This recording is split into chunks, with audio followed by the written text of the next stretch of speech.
Olá, meu nome é Adalberto, sou professor de língua portuguesa e esta é a videoaula sobre gêneros literários clássicos. Você reconhece esse lugar? Estou na Biblioteca Central do Mackenzie. Provavelmente você já veio até aqui, ou já foi na biblioteca da sua escola, ou em alguma biblioteca pública, enfim. Sempre que você vai em busca de algum livro, você percebeu que eles não estão distribuídos aleatoriamente. Se você pede uma ajuda para a bibliotecária, ela vai te indicar onde fica o setor de poesia brasileira, ou de literatura clássica, ou de romances estrangeiros. Existe uma organização. Mas como é feita essa organização?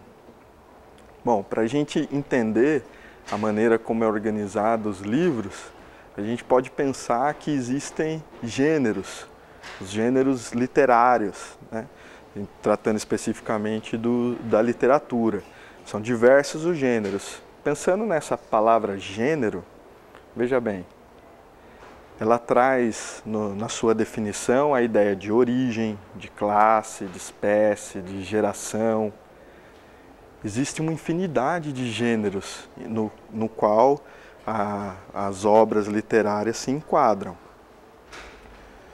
Mas essa infinidade de gêneros que nós conhecemos hoje, ela provém de um estudo, de um tratado sobre os gêneros literários produzido lá na antiguidade, lá na Grécia Antiga, numa obra chamada Arte Poética, escrita lá por Aristóteles em torno de 400 a.C.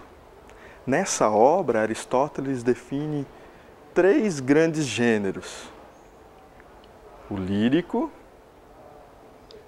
o dramático e o épico.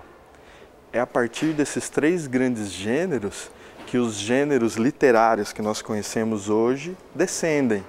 Eles carregam características provenientes desde lá da antiguidade clássica. Vamos conhecer um pouquinho cada um desses gêneros literários clássicos? O lírico. Observe esse texto. Soneto de fidelidade. De tudo ao meu amor serei atento antes, e com tal zelo, e sempre, e tanto, que mesmo em face do maior encanto, dele se encante mais meu pensamento. Quero vivê-lo em cada vão momento, em seu louvor hei de espalhar meu canto, e rir meu riso, e derramar meu pranto, ao seu pesar ou ao seu contentamento. E assim, quando mais tarde me procure, quem sabe a morte, a angústia de quem vive, quem sabe a solidão, fim de quem ama, eu possa me dizer do amor que tive, que não seja imortal, posto que é chama, mas que seja infinito enquanto dure. Veja só, este é um poema escrito por Vinícius de Moraes em 1939. E nesse texto de Vinícius de Moraes, nós já vamos poder perceber algumas características que compõem o gênero lírico. Vamos dar uma olhada? Você percebeu nesse texto como o autor expõe de maneira bastante forte os seus sentimentos? Olha só, de tudo ao meu amor serei atento, com tal zelo, sempre, que dele se encante mais meu pensamento, quero vivê-lo, seu louvor. Olha só como o autor projeta ali no texto todo o seu sentimento, toda a maneira como ele sente esse amor tão forte, tão grande. Observe também que há um alto grau de subjetividade. O texto todo expõe o interior do eu lírico. Ele projeta ali no texto todo o seu sentimento de maneira altamente subjetiva. Olha só o uso da primeira pessoa: meu, serei, quero, ei. Está percebendo como o objeto de que trata esse sujeito, no caso o amor, ele só existe, na verdade, ele só encontra razão na medida em que ele está no interior do sujeito. Olha só essa estrofe. Quero vivê-lo em cada vão momento, em seu louvor, hei de espalhar meu canto, rir meu riso e derramar meu pranto, ao seu pesar ou ao seu contentamento. Olha só como toda a razão do amor encontra-se dentro do sujeito, dentro do que o sujeito, da maneira como esse sujeito sente, da maneira como esse sujeito explora esse sentimento dele. Trata-se, né, de um texto organizado, né, de acordo com a estrutura de um soneto, que é quando a gente tem lá 2 quartetos, ou seja, as 2 primeiras estrofes com cada uma com 4 versos, e 2 tercetos, as 2 últimas estrofes, cada uma com 3 versos. Então é uma estrutura poética que esse sujeito usa para expressar a sua subjetividade, o seu sentimento. Observe que existe um ritmo, que existem as rimas. Ele traduz todo o seu sentimento, então, dentro de um texto poético que explora a musicalidade. Então, em síntese, a gente já percebe aqui algumas características que compõem o gênero lírico, desde a época estudada lá por Aristóteles, que seria então a subjetividade, a atitude de projetar o mundo interior do sujeito, as emoções, a visão de mundo desse sujeito. O texto lírico, então, na sua constituição clássica, ele é um texto construído para ser acompanhado por um instrumento musical, é um texto melodioso, acompanhado pela lira. Observe essa estátua de Apolo com a sua lira, né? Então, da junção entre a música e o texto escrito é que surge a poesia. Muitas vezes a própria ideia de lírico, embora exista a prosa lírica, que é, né, na verdade, a ideia de expressar essa subjetividade, né, de explorar o sentimento do eu lírico, o eu que escreve, né, o eu que se coloca ali no texto. Embora exista a prosa lírica, muitas vezes a ideia de texto lírico confunde-se com a própria ideia de poesia. Observe agora esse outro texto. No outro dia, quando eu me despedi de minha senhora, e quando me fui e ela não me falou, nem me quis ouvir, quanto azar não ter morrido, que se 1000 vezes pudesse morrer, menor dor me seria de sofrer. Quando eu lhe disse, com licença, minha senhora, fez pouco caso e me tratou com desdém, e porque não me disse nem mal nem bem, fiquei sofrendo, e com tão grande pavor, que se 1000 vezes pudesse morrer, menor dor me seria de sofrer. E sei muito bem, quando eu dela me apartei, e dali me fui, e ela não me quis falar, que se ali não morri de tristeza, nunca jamais de tristeza morrerei, que se 1000 vezes pudesse morrer, menor dor me seria de sofrer. E esse texto, ele também se enquadra no gênero lírico, está ali marcado no texto a exploração do sentimento, a maneira como esse eu lírico expõe todo o seu sentimento, há ali a subjetividade, eu me despedi, me fui, olha só, quanto azar não ter morrido, que se 1000 vezes pudesse morrer, maior dor me seria de sofrer. Observe então como esse texto traz ali características do gênero lírico, expressão da subjetividade, né? O ponto de vista do sujeito em relação, no caso ali, ao seu amor não correspondido. Esse texto, né, pertence a um período da literatura portuguesa conhecido como trovadorismo, que aconteceu em Portugal entre os anos de 1189 e 1418, ou seja, no período ali da Idade Média. E na sua época de produção, esse texto os textos ali produzidos no trovadorismo são conhecidos como cantigas, porque eles eram construídos para serem acompanhados por alguns instrumentos musicais, como a flauta, a cítara, né? E quem produzia o texto era chamado de trovador, normalmente um nobre, alguém de uma alta camada social, era quem escrevia. E quem o declamava, quem trabalhava com esse texto ali junto ao público, era o jogral, uma pessoa proveniente de uma classe mais humilde, de uma classe mais, naquela organização social, uma classe mais pobre, menos elevada, né, do que quem produzia. Embora às vezes o jogral também escrevesse as cantigas. Era um texto produzido para ser declamado em público, daí a necessidade, era um texto que circulava ali na oralidade, daí a necessidade de se ter ali o refrão, por exemplo, e as rimas para facilitar na memorização, além, né, claro, de dar um ritmo e todo um trabalho ali para o texto, também o refrão e as rimas facilitam na memorização do texto. Você percebeu que existe ali nesse texto um eu lírico masculino, é um homem que se direciona à sua amada, ele chama ela de senhora, né? E vamos entender aqui esse termo senhora como a mulher amada. Essa senhora é uma mulher inalcançável. Ali no trovadorismo, nesse tipo de cantiga, o eu lírico, né? Esse homem, ele não alcança essa mulher, ele não tem o retorno do amor dela.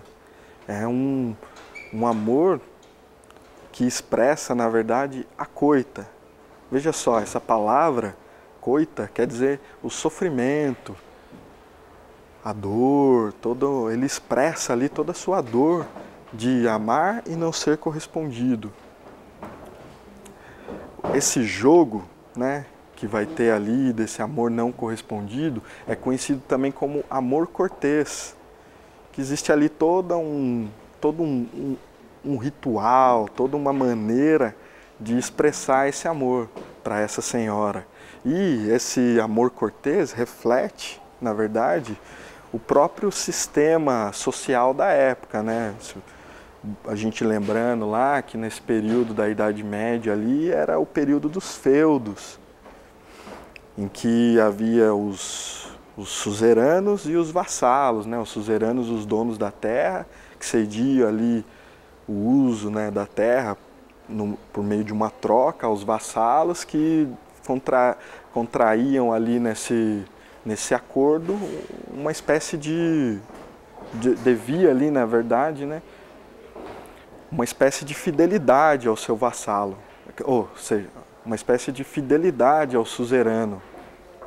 Então esse jogo do amor cortês reflete essa fidelidade do homem à senhora, né?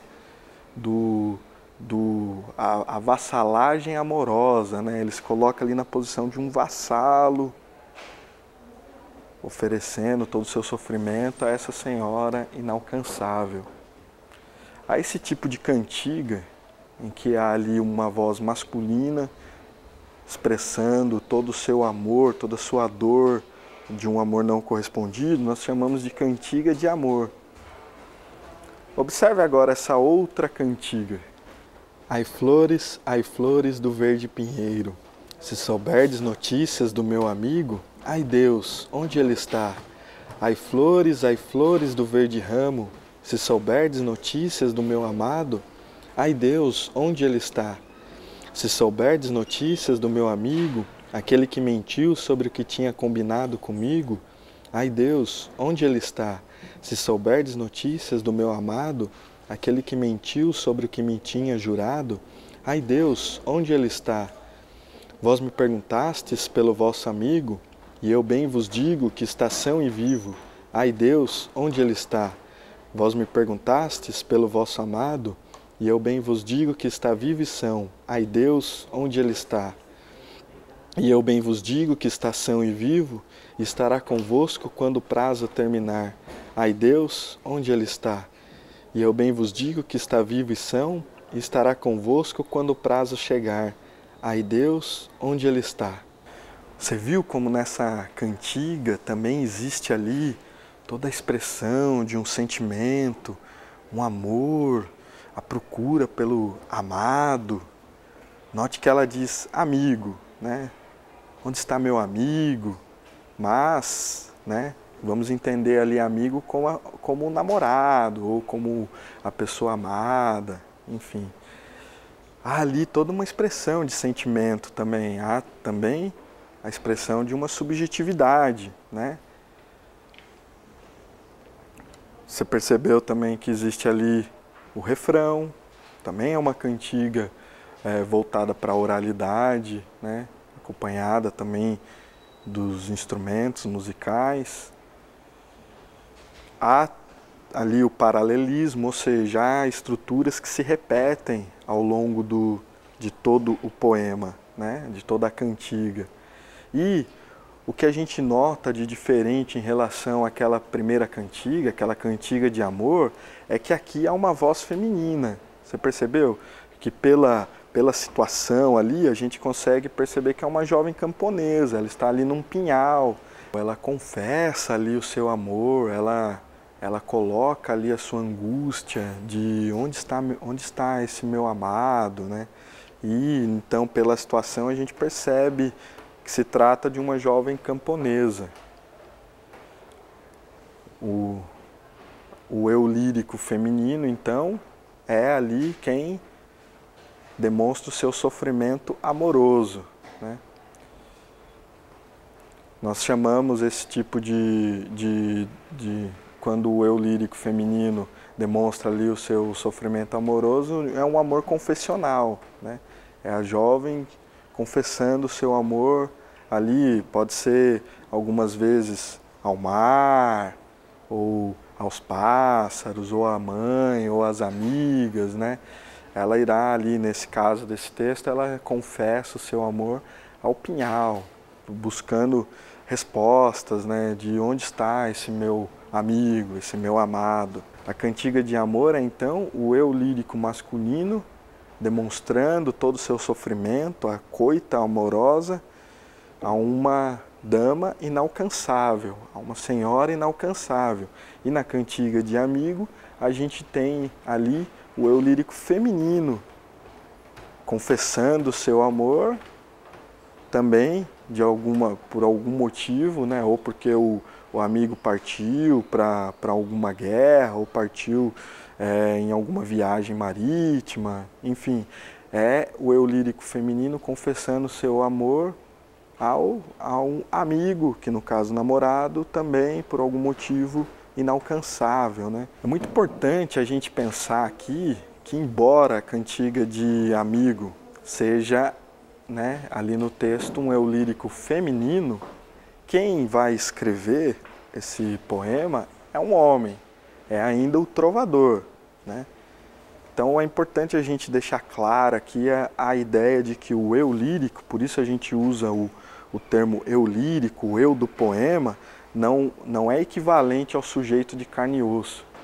Aliás, em todos os textos, quando a gente busca o eu do texto, a gente está buscando, na verdade, o eu construído ali no texto, não o eu de carne e osso, né? O autor real. Mas é interessante a gente notar aqui, tem essa engenhosidade de se colocar tanto de um ponto de vista do homem com um amor não correspondido, prestando sua vassalagem amorosa, quanto do ponto de vista da dama, da camponesa, da moça ali, que o seu amor, o seu amigo também está de alguma forma numa situação de que o amor não é correspondido. A partir desses três textos, então, desses três poemas, embora eles se separem ali por séculos de distância, né, lá o Vinícius de Moraes, agora aqui as cantigas de amor e de amigo, é possível a gente perceber, então, as características do gênero lírico. É importante a gente pensar agora que o gênero lírico é caracterizado pela expressão da subjetividade, pela expressão do ponto de vista do eu, e embora, né, na maioria das vezes nós encontremos textos líricos que vão tratar do amor, o amor não é o único tema que pode ser explorado num texto lírico. Também pode ser explorado, por exemplo, o indivíduo, estar no mundo, pode ser explorado a própria arte de escrever o poema. Vamos dar uma olhada num texto lírico que trata de um outro tema que não o amor. Contemplo o lago mudo, que uma brisa estremece. Não sei se penso em tudo ou se tudo me esquece. O lago nada me diz, não sinto a brisa mexê-lo. Não sei se sou feliz, nem se desejo sê-lo. Trêmulos vincos risonhos na água adormecida, porque fiz eu dos sonhos a minha única vida. Olha só nesse texto como há também ali a expressão do eu, o ponto de vista do eu. Ele trata ali do lago, mas não importa o lago enquanto objeto realmente. Importa, na verdade, o que o lago ali, a maneira como o lago é apreendido por esse sujeito, a maneira como esse sujeito sente no momento em que ele está ali em contato com o lago. Trata-se então de um sujeito que apreende esse lago por meio do ver, né? Contemplo o lago mudo, por meio do pensar, não sei se penso em tudo, e por meio do sentir, não sinto a brisa mexê-lo. Trata-se então ali do olhar do eu lírico sobre o mundo exterior, o olhar do sujeito sobre o lago. Note como o lago reflete, na verdade, o que está ali no interior do sujeito. Note essa angústia que o sujeito coloca ali na última estrofe, né? Porque fiz eu dos sonhos a minha única vida. E a maneira como o lago é, o primeiro verso que diz: contemplo o lago mudo. Esse termo mudo, né? Ele pode ser atribuído tanto ao eu lírico, que contempla o lago e está mudo, quanto ao próprio lago, que contempla o lago e o lago está mudo. Olha só como o objeto de que trata esse eu lírico reflete a própria interioridade desse eu lírico. Então, fechamos aqui, né, o gênero lírico, caracterizado pela expressão da subjetividade, pela expressão do eu, do ponto de vista do eu. Vamos ver agora um outro gênero literário clássico? Édipo Rei, o coro.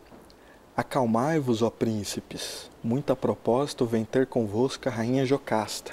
Vejo-a neste momento sair do palácio, ela dará certamente a vosso dissídio feliz solução. Entra Jocasta. Por que provocastes, infelizes, esse imprudente debate? Não vos envergonhais em discutir questões íntimas no momento em que a atroz calamidade cai sobre o país? Volta a teu palácio, Édipo, e tu, Creonte, a teus aposentos. Não exciteis com palavras vãs uma discórdia funesta? Creonte, Édipo, teu marido, ó minha irmã, julga acertado tratar-me cruelmente, impondo-me ou o desterro para longe da pátria ou a morte. Édipo, é verdade, minha esposa, acusei-o de conspirar contra a minha pessoa. Creonte, que seja eu desgraçado, que morra maldito se cometi a perfídia de que me acusas. Jocasta, pelos deuses, Édipo, crê no que ele te diz, e crê não só pelo juramento que proferiu, mas também em atenção a mim e a todos quantos estão presentes. O coro, deixa-te persuadir, rei Édipo, nós te pedimos, Édipo. Como em que desejais que eu ceda? O coro, este homem não é criança, Édipo. Se prestou tão solene juramento, respeita-o. Você viu como esse texto tem ali uma construção diferente? Você observou isso, né? a maneira como esse texto é estruturado.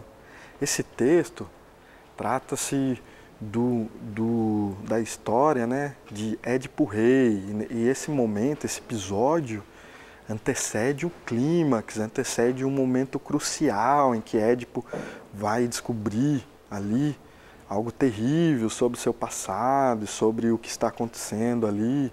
Então ele está acusando o seu cunhado Creonte de conspirar contra ele por ter trazido algumas notícias que não agradaram a Édipo. Bom, para você entender toda essa história, eu não vou contar, vou deixar que você busque lá o livro e leia, né? Mas então, voltando aqui, você viu como esse texto ele é construído por meio de diálogos. Aparece lá o tempo todo o nome de quem vai falar, aparece ali inclusive o coro, que é ali pode ser entendido como um personagem que representa o coletivo, que representa a voz, né? Uma voz que orienta, uma voz das pessoas, uma voz que orienta ali a ação, vai dando pistas, enfim. E há ali, né, também rubricas que indicam entra Jocasta, indica acontecimentos, né, ou maneiras de que vai ser falado, que vai ser expresso. E há, né, os nomes das personagens. Trata-se de um texto produzido para ser encenado no palco, né? Trata-se de um texto dramático, um texto teatral. Enquanto o lírico pode ser entendido como a expressão do eu, o texto dramático, né, é a expressão de uma ação, uma narrativa que vai se desenvolver no palco. Podem ser sintetizadas da seguinte forma, né? É um texto para o palco, é uma organização das ações humanas, há diálogos, ele é dividido em atos e cenas, há fortes emoções e busca-se, né, o maravilhamento, busca-se essas fortes emoções, busca-se despertar essas emoções no público. Quando Aristóteles trata do gênero dramático, ele divide esse gênero em comédia e tragédia. A comédia, caracterizada pela ação de homens inferiores, né? Busca-se na comédia expor as falhas para gerar o riso, né? Tem ali na comédia o imprevisto, o ridículo, e tudo isso para expor o quanto o ser humano, né, é falho, o quanto o ser humano tem fraquezas, né? E assim cumpre-se na comédia uma certa função pedagógica, uma certa função de dar uma lição ali, expondo, né, as falhas humanas. Um exemplo de comédia lá da antiguidade, as Vespas de Aristófanes, né, escrito lá, encenado, aliás, em 422 a.C., né, uma comédia que vai tratar ali de uma crítica à organização jurídica da época, né. A tragédia, por sua vez, trata da luta do herói, né? O herói lutando contra o seu destino, tem ali uma característica de ser um tanto quanto pessimista, porque esse destino ele é orientado pelos deuses. O herói ele está à mercê dos deuses, né? E então, enquanto a comédia vai buscar produzir o riso, né, a tragédia vai buscar produzir o horror, vai buscar criar o terror no público, vai buscar que o público tenha piedade desse herói. Um exemplo de tragédia é o próprio texto do Édipo Rei. Vamos dar uma olhada agora num outro texto dramático. Entra todo mundo, homem como rico mercador, e faz que anda buscando alguma coisa que se lhe perdeu. E logo após ele, um homem vestido como pobre. Este se chama Ninguém e diz: Ninguém, que andas tu aí buscando? Todo mundo. 1000 coisas ando a buscar, delas não posso achar. Porém ando perfiando, por quão bom é perfiar. Ninguém. Como as nome, cavaleiro? Todo mundo. Eu hei nome todo mundo. E meu tempo todo inteiro sempre é buscar dinheiro, e sempre nisto me fundo. Ninguém. E eu hei nome ninguém, e busco a consciência. Berzebu para Dinato. Esta é boa experiência, Dinato. Escreve isto bem, Dinato. Que escreverei, companheiro? Berzebu. Que ninguém busca a consciência e todo mundo dinheiro. Ninguém para todo mundo. Ninguém. E agora, que buscas lá, todo mundo? Busco honra muito grande. Ninguém. E eu, virtude que Deus mande, que tope com ela já. Berzebu para Dinato. Berzebu. Outra adição nos acude, escreve aí a fundo, que busca honra todo mundo e ninguém busca virtude. Olha só esse texto escrito por Gil Vicente lá, né, lá em 1532, final da Idade Média, né, um tempo depois ali do trovadorismo.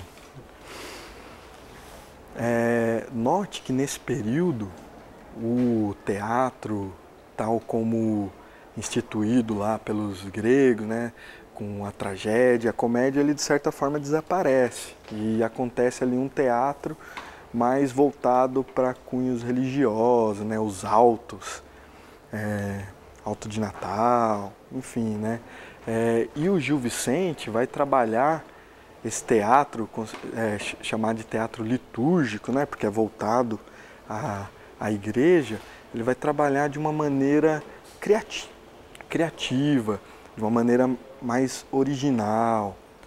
Note ali como Gil Vicente vai fazer no seu texto, né, uma análise da natureza humana, ele vai colocar ali, né, vícios e virtudes do ser humano, ele coloca ali, né, um personagem de nome Todo Mundo buscando dinheiro e um personagem de nome Ninguém buscando consciência. Fazendo uma crítica, ele coloca ali dois demônios, né, o Berzebu e o Dinato, que fazem trocadilhos com essa conversa, fazem brincadeiras expondo, né, uma crítica social, né.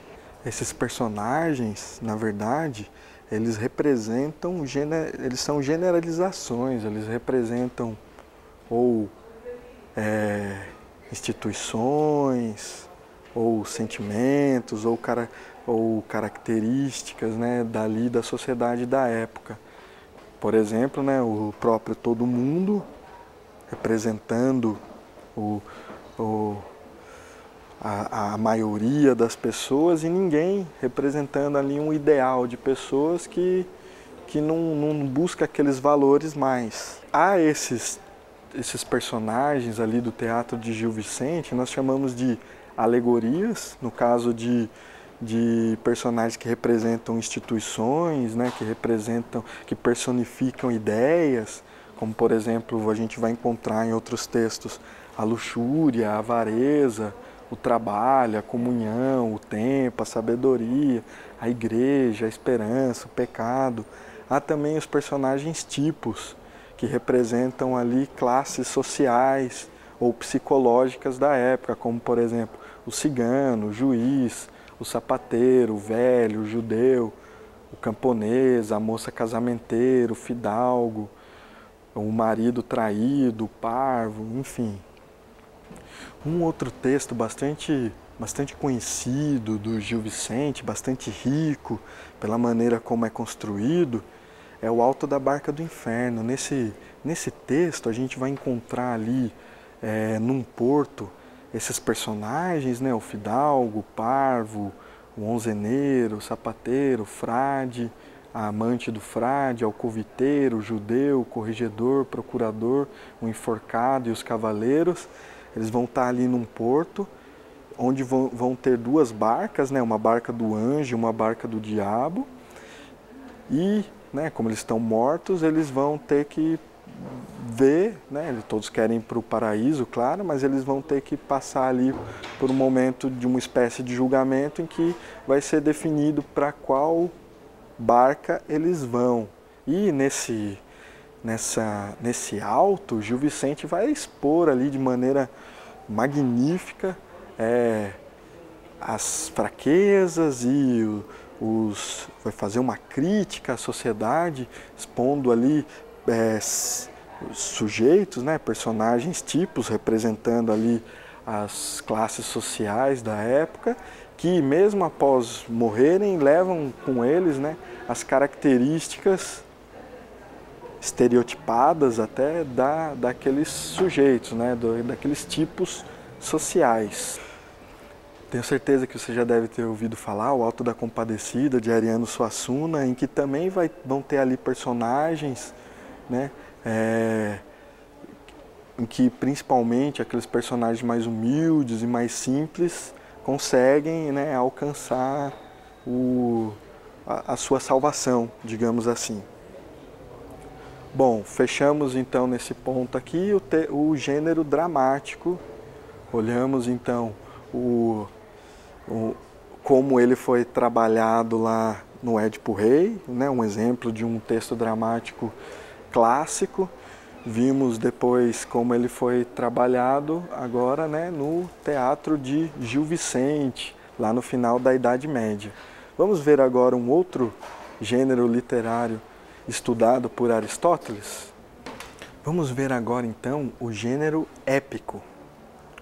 Observe só essas imagens aqui e tenta ver se você conhece essas histórias. Eu tenho certeza que se você não conhece todas, pelo menos a maioria delas você sabe o que acontece ali, né, nessas histórias. Podemos dizer que essas histórias apresentadas ali, podemos dizer que elas são os épicos da atualidade. Por quê? Porque elas trazem, na maneira como elas são construídas, características do gênero épico, da mesma forma como foi estudada lá há mais de 2000 anos por Aristóteles. Por exemplo, em todas elas a gente percebe que existe em comum um herói, ou outros heróis, né, ou mais heróis, que fazem grandes feitos. São histórias que no transcorrer ali da sua narrativa, né, do tempo ali da história, passam ao longo de muitos dias, anos, enfim, passam durante um longo período de tempo. São histórias que apresentam missões perigosíssimas, né, feitos notáveis desses heróis. Há a presença de seres fantasiosos que enriquecem ali a trama. Há, né, o desejo da vitória, o desejo da glória. Há o medo do destino, o medo do desconhecido. E, né, são histórias em síntese de heróis extraordinários. Todas essas características que a gente encontra aí nessas histórias fazem parte do gênero épico, né? Quando Aristóteles estuda lá o gênero épico, quando ele vai fazer a sua análise desse gênero, ele vai buscar lá na Ilíada e na Odisseia. A Ilíada, um texto épico escrito na antiguidade, atribuído, né, a Homero, trata ali do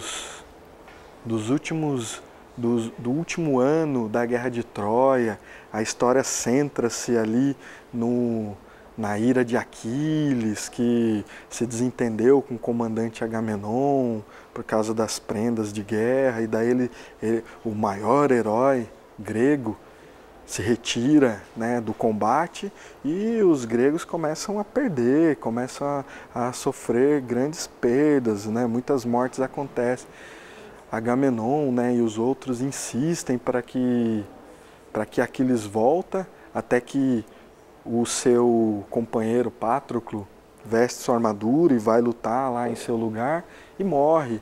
Então Aquiles, arrependido, entra em combate e mata o maior guerreiro troiano, Heitor, né? Essa é a história em síntese, né? Claro que tem muito mais coisa, em síntese da Ilíada. Outro texto no qual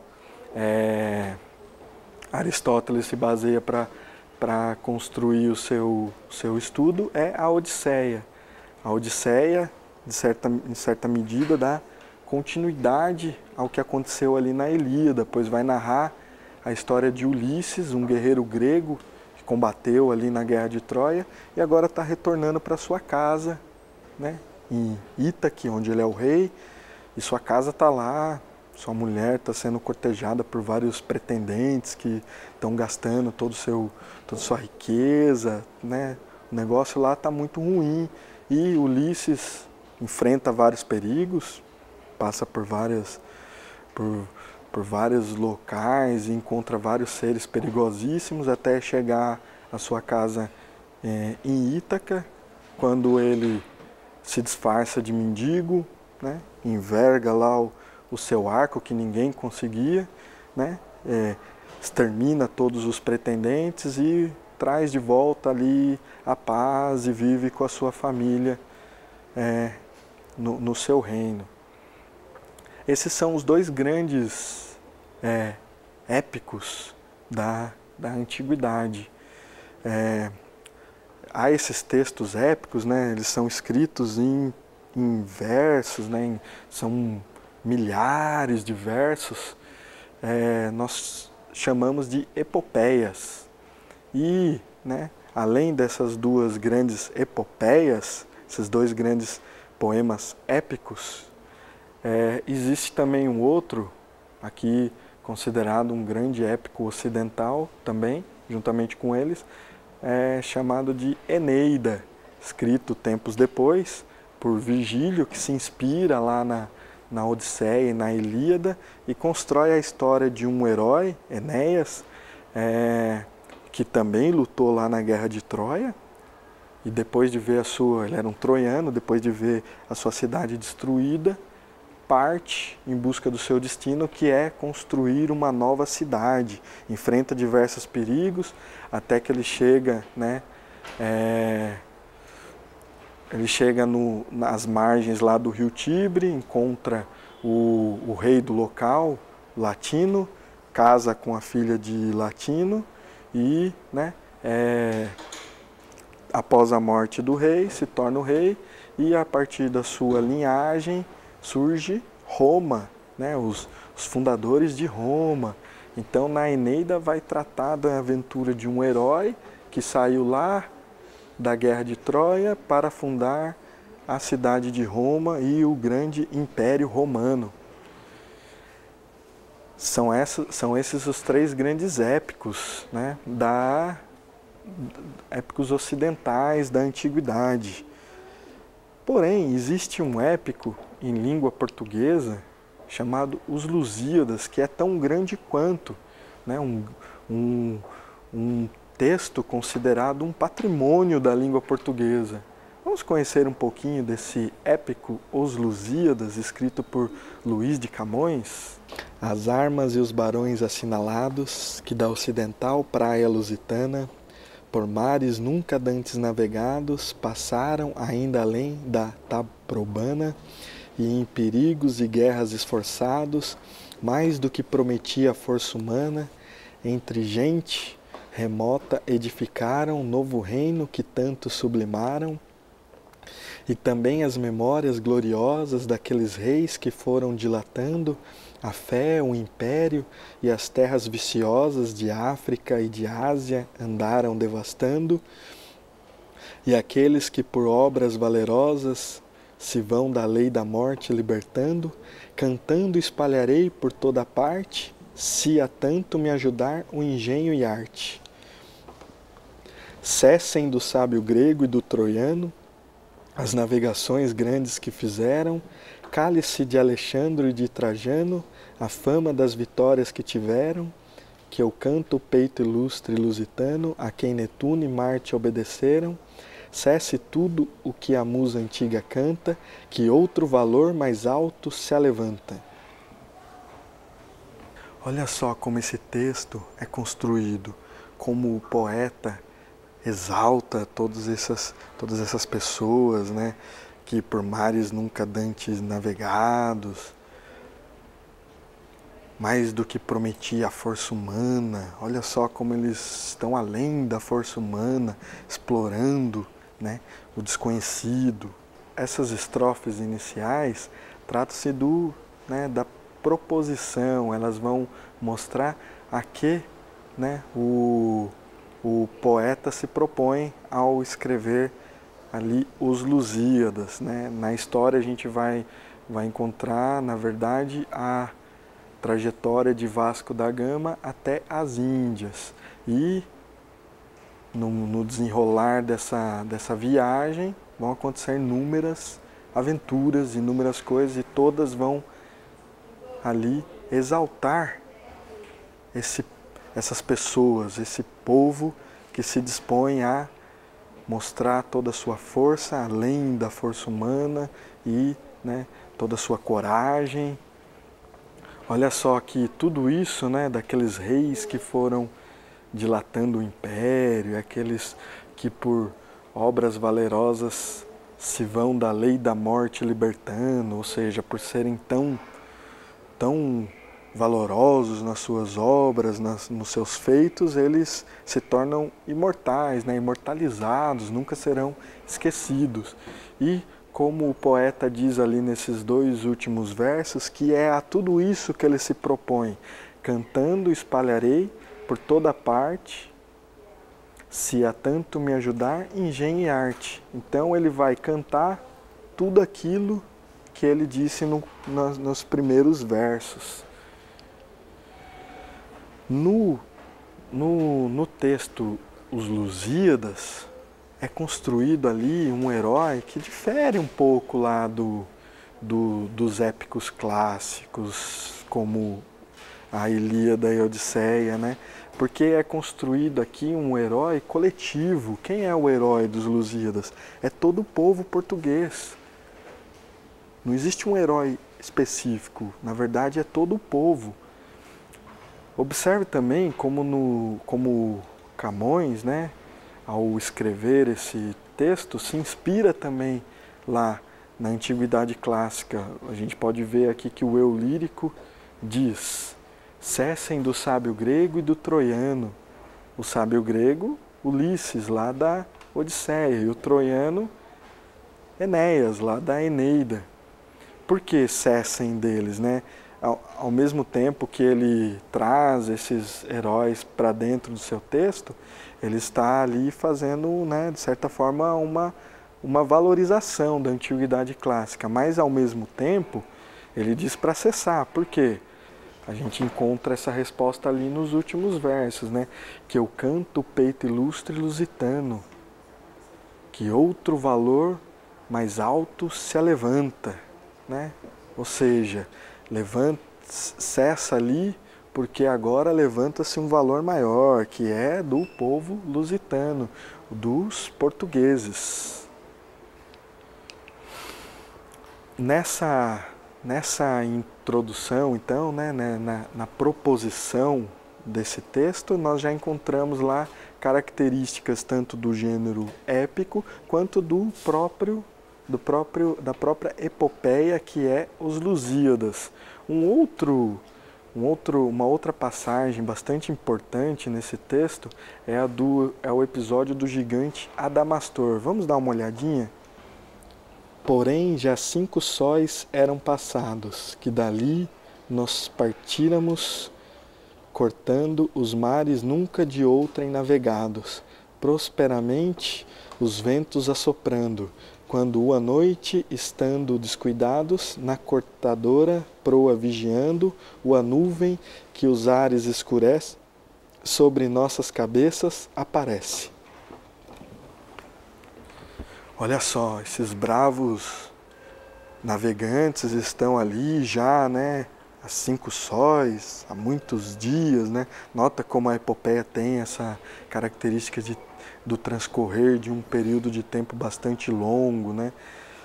Já estão lá muitos dias navegando, até que de repente surge, né, o céu escurece, surge um ser. Vamos ver como que é esse ser? Não acabava quando a figura se nos mostra no ar, robusta e válida, de disforme e grandíssima estatura, o rosto carregado, a barba esquálida, os olhos encovados e a postura medonha e má, e a cor terrena e pálida, cheios de terra e crespos os cabelos, a boca negra, os dentes amarelo. Tão grande era de membros que bem posso certificar-te que este era o segundo de Rhodes estranhíssimo colosso, que um dos 7 milagres foi do mundo, com tom de voz nos fala horrendo e grosso, que pareceu sair do mar profundo. Arrepiam-se as carnes e o cabelo, a mim e a todos, só de ouvi-lo e vê-lo. Olha só ali a figura que se levanta ali do mar, né? O gigante Adamastor.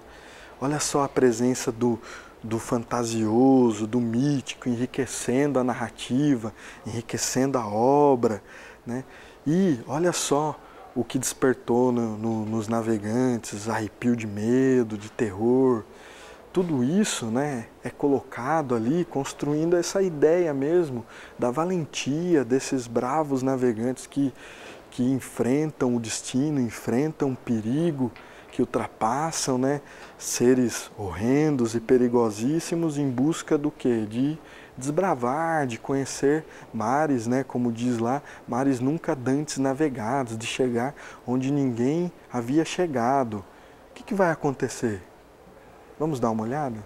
E disse: e navegar meus longos mares ousas, que eu tanto tempo há já que guarde tenho, nunca arados de estranho ou próprio lenho?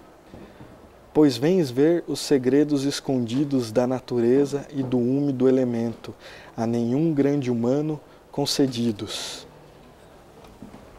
Olha só, o gigante fala com eles e, por eles serem tão ousados e bravos, o gigante se propõe a contar para eles segredos nunca antes conhecidos. Antes em vossas naus vereis cada ano, se é verdade, o que meu juiz alcança, naufrágios, perdições de toda sorte, que o menor mal de todos seja a morte. Olha só a previsão que o gigante faz, né? Uma previsão de morte, perigosíssima. Mas os navegantes vão atravessar esse desafio e vão, mesmo sabendo o que o gigante havia previsto para o destino deles, eles vão enfrentar e, né, fica aí para que você conheça o resto da história, que você possa fazer a leitura dos Lusíadas e ver, né, como se desenrola essa magnífica epopeia em língua portuguesa. Podemos fechar aqui então as características do gênero épico.